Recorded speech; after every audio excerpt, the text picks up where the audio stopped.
a match worth 5 stars? Is it the performance? Is it the characters involved? Or is it simply the storytelling? 5 stars to me is like elite level. This is Dave Meltzer, an American journalist who's made headlines for his signature 5-star system for the Wrestling Observer newsletter. According to Google, Meltzer's 5-star system is a subjective rating scale for professional wrestling matches, assessing technical skill, storytelling, and crowd impact. You'd think this system would be good, right?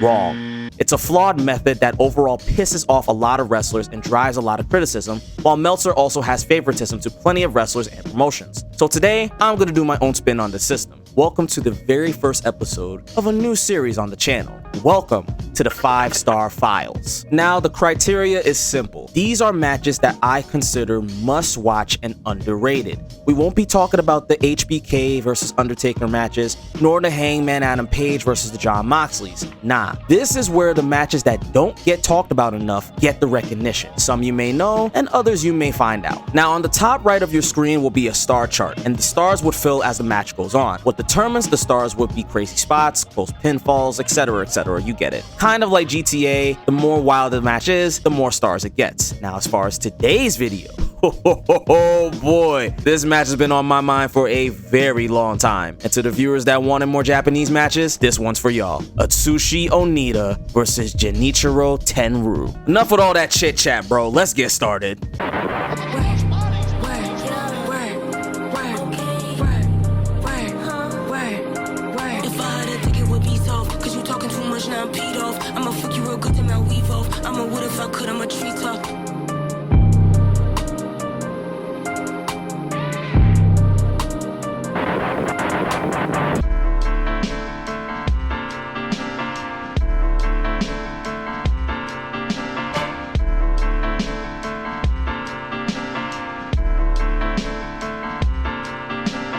Now, before we dive deep into this match, we have to take a minute to know the wrestlers competing. Starting off with the man responsible for the event itself, Atsushionita. Now, if you've seen the video I did with Prographs a while ago on Wasted Potential, then you know I feel some type of way about this bozo. Atsushionita in many ways is considered the godfather of Japanese deathmatch, and is the creator of Frontier Martial Arts Wrestling, aka FMW.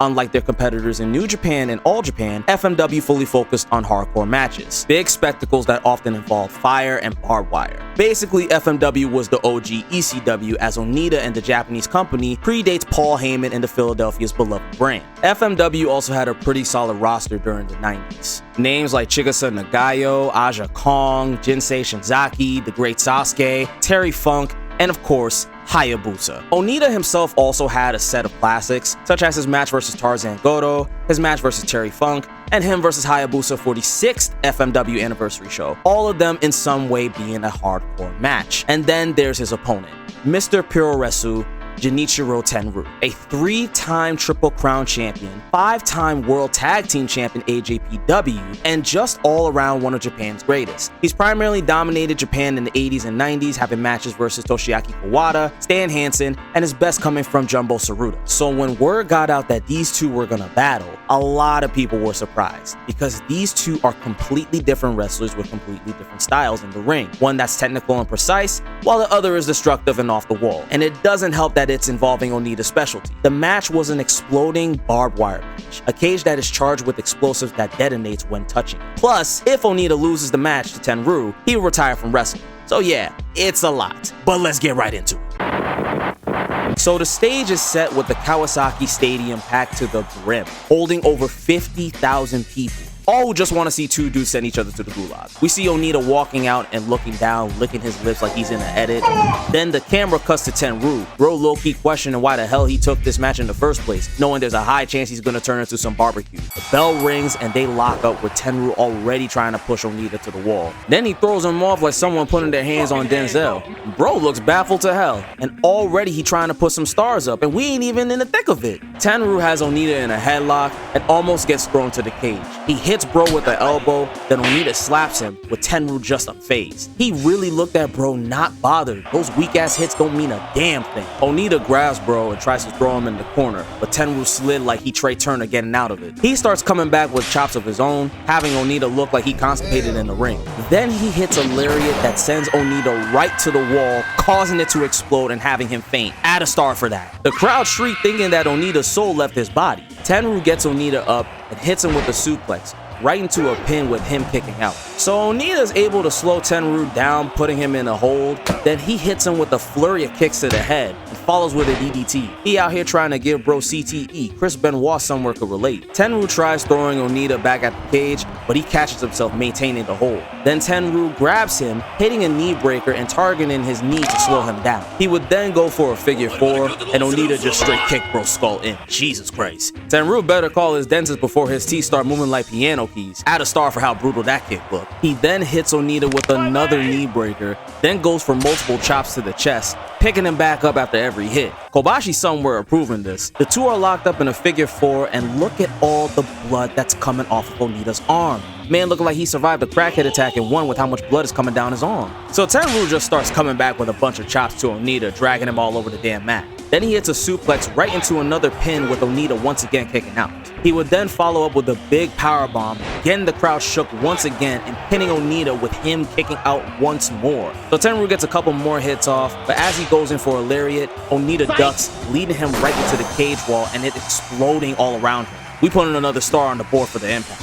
Onita would then grab Tenryu and hit a backdrop, then goes for a nasty powerbomb right into a pin, and surprisingly Tenryu kicks out this time. At this point, the way how these two are going about it really shows that this isn't for bragging rights more than it's all for the love of the game. Because if I'm getting thrown to an exploding cage wall, I'm not getting back up. Onita has Tenryu in a sleeper hold, hoping that bro goes night-night. Then he tries to lift him again, but gets countered. So after that doesn't work, he starts to throw a couple of headbutts to him, and as he goes in for the last one, Tenryu grabs him and throws him back at the cage wall and gets zapped once again. Look at all the smoke the ring has. Bro, the arena finna look like a hot box once this match ends. Put up another star for the scene alone. I really don't know how these two are able to get up after all these explosions around the ring. They about to need inhalers for breathing all that crap in. Tenryu picks Onita up and gets a big powerbomb into the pin with Onita again kicking out. Mans is out here moving like Daredevil in Marvel Rivals. Bro did not have this much resilience in the comics. And look at Tenryu, bro. He probably thinking to himself like, damn, what the hell they feeding these maniacs in FMW? They got real life sensu beans out here or something. He shouldn't even be conscious right now. The two crash into each other dazed out. Then Tenryu hits another powerbomb into a pin and Onita kicks out again. Man got hit with it all. Chops, powerbombs, explosions, all with a messed up knee. Like, how is he still moving? So Tenryu just had it and grabbed Onita's head and threw him to the cage wall. Jesus Christ. Give him the final star. He dead ass got pissed and threw Onita's body, taking in all the explosion and having his body hang on by a thread while he just passes out. So he lets him get up, and then the two crash into each other again, and Tenryu tries to get another move off with Onita countering into a pin and him kicking out. And I don't know why he keeps going for this damn powerbomb when Onita is just gonna kick out again. This is quite literally the definition of insanity. He keeps hitting the same move expecting a different result. Like Onita is built different for being able to withstand everything being thrown at him. But as soon as I say that, he would then lift Onita up one last time and drop him right on his back, pinning him again, and finally, Onita doesn't kick out. Genichirotenryu comes out the winner of the match and retires atsushionita from pro wrestling.